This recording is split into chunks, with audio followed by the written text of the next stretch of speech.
동일한 기준이 적용됩니다. 그렇습니다. 실제 국토해양부에 고시된 법적 기준을 보면 방화판과 방화유리는 성능시험 결과 비차열, 즉 불길이 밀고 들어오는 것을 막아주는 데 30분 이상의 성능을 가져야 한다고 나와 있습니다. 그렇다면 과연 유리에 덧대어 사용하는 방화판이 실제 30분 이상 불길과 연기 속에서 견딜 수 있을까요? 경기도 소방센터의 도움을 받아 직접 실험해 보도록 하겠습니다.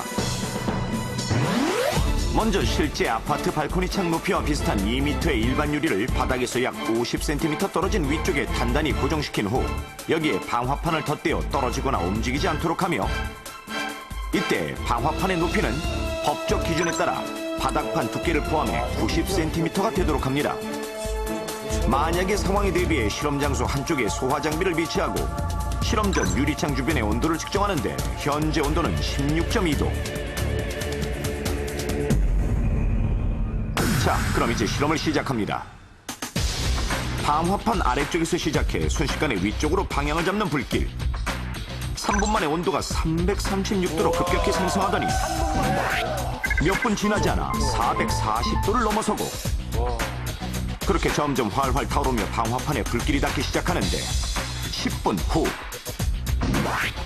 온도는 553도로 더욱 높아졌지만 연기로 인해 방화판과 유리에 거름이 생겼을 뿐 여전히 끄떡없는 방화판. 20분이 지나도 그 얼음이 더 진해진 것을 제외하고는 여전히 큰 변화가 없습니다. 30분 경과 후 온도는 무려 706도를 넘어서고 불길은 더욱 활활 타오르는데 방화판을 살펴보니 곳곳에 코팅이 조금씩 벗겨지기 시작합니다. 법적 기준 30분은 지났지만 여전히 끄떡없는 방화판.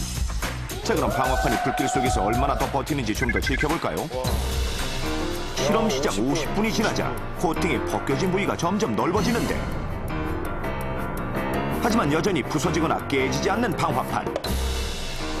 유리 역시 그을음만 생겼을 뿐 큰 변화는 없습니다. 결국 60분이 지나도록 방화판에 큰 변화가 없자 실험을 종료하기로 하는데 불이 꺼지고 방화판을 자세히 살펴보니 코팅이 벗겨지고 그을음이 심하게 남은 상태입니다.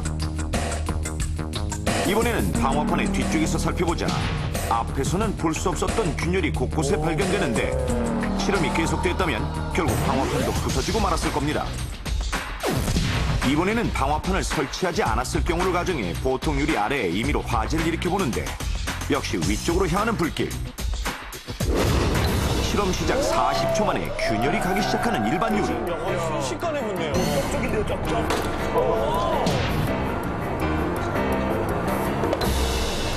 이거 오래 볼 것도. 결국 채 3분도 되지 않아 유리 한가운데 커다란 금이 가더니 이내 부서져 내립니다. 만약 아파트에서 일어난 실제 상황이었다면 깨진 유리 틈으로 불길은 물론 연기까지 안으로 들어가 인명피해는 물론 못 하나 남아나지 않았을 겁니다. 그렇다면 방화유리의 경우는 어떨까요? 일반 유리에 비교해 어느 정도 견딜 수 있는지 알아보겠습니다.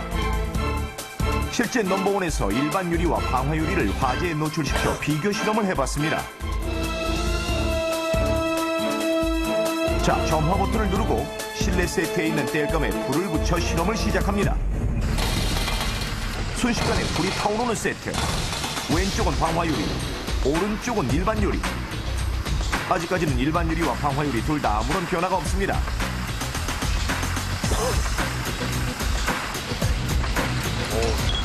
그런데 이게 웬일입니까?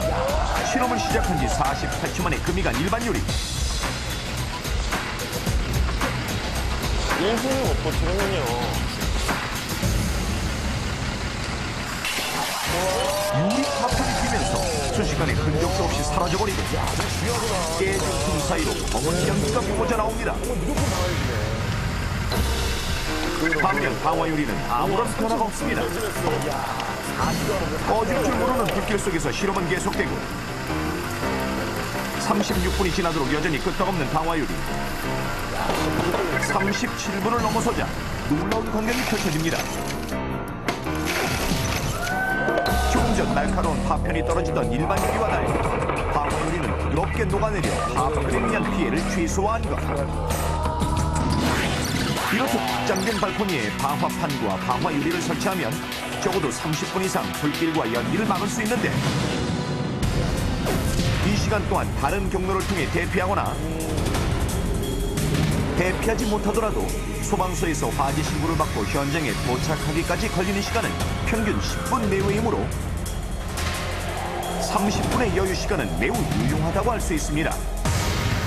그러니 지금 넘버원을 보고 계신 여러분, 당신이라면 어떻게 하시겠습니까? 무조건 방어율이죠. 돈이 많이 든다는 이유로 화재의 위험을 감수하시겠습니까?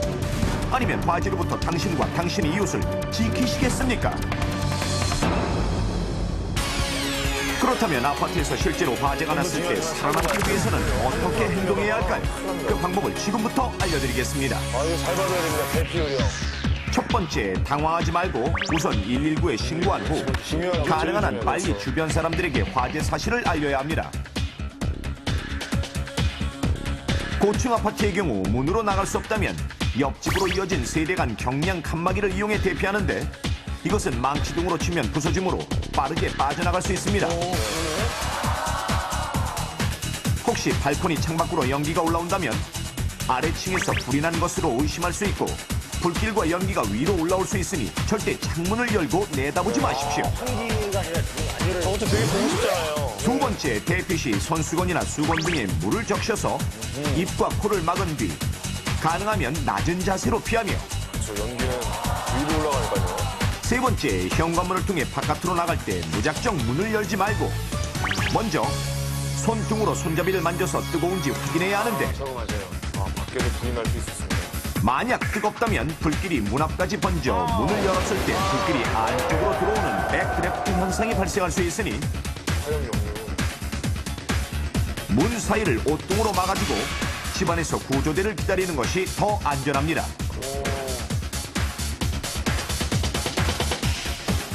반면 손잡이가 뜨겁지 않다면 계단을 통해 대피하는데 무조건 아래층으로 향했다가는 불길에 휩싸일 수 있으니 위층에 사는 경우라면 옥상으로 대피하는 것이 더 안전합니다.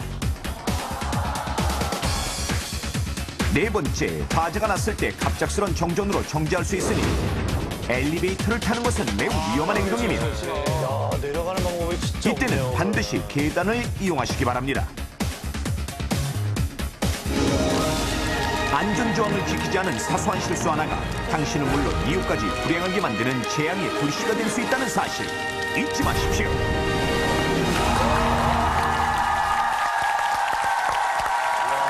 오늘 아주 좋은 정보 얻었습니다. 방화판 방화율이 사실 돈이 좀 들기 때문에 아까운 마음에 안 하시는 분들 계시는데 조금 더 들이셔서 미리 안전하게 사시는 게 좋을 것 같습니다. 선생님, 화재 시에 그 발코니 벽 쪽을 아까도 보시면 망치로 이렇게 뚫어서 옆집으로 이동할 수가 있는데 그런 막 그 잡동사니를 쌓다 보면은 화재 시에 상당히 좀 걸림돌이 되지 않을까요?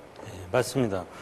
그래서 가까운 일본 같은 경우는 이런 것에 대비해서 이 앞에 아무것도 놓지 말라는 그 주의사항까지 벽에 쓰여져 있기도 한데요. 그래서 평소에 이런 장애적인 요인을 미리미리 점검해서 치우시는 것이 좋겠습니다.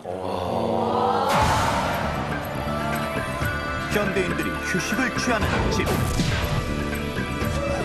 일하는 공간이 사무실, 그리고 그 다음으로 현대인들이 가장 많이 생활하는 이곳은 바로 자동차. 현대인들에게 있어 자동차는 가장 중요한 교통수단으로 출퇴근용뿐만 아니라 레저용으로 이용되어 제2의 주거 공간이라 불릴 만큼 밀접합니다. 하지만 겉으로 보기에 아무런 이상이 없는 자동차 안에